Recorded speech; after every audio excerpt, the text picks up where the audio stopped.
estábamos con mi pololo acostado en la cama y de repente empezamos a escuchar el sonido de un pájaro.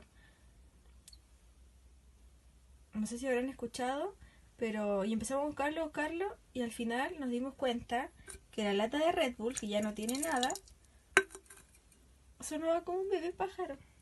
Vamos a ver si se puede escuchar.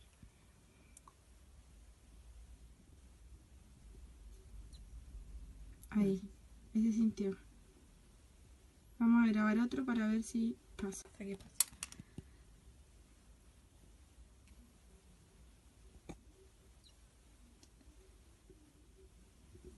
Es muy tenue el sonido.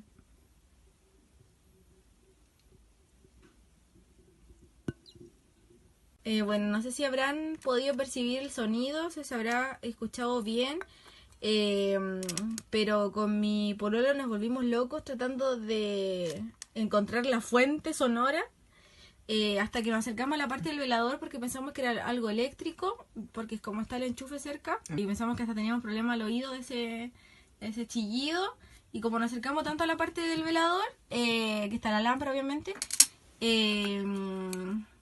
nos dimos cuenta que el sonido venía de la latita.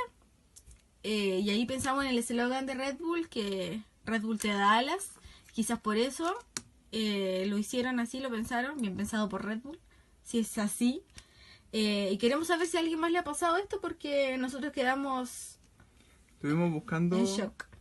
información en Google y solamente encontramos el testimonio de una persona que le había Sí. pasado esto. Sí, Entonces no sabemos si es algo que ocurre con frecuencia en las latas de Red Bull. bebida o de específicamente Red Bull. Sí, así que si alguien sabe.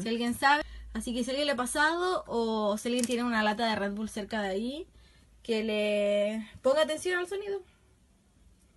Porque no queremos pensar que estamos locos. Chao.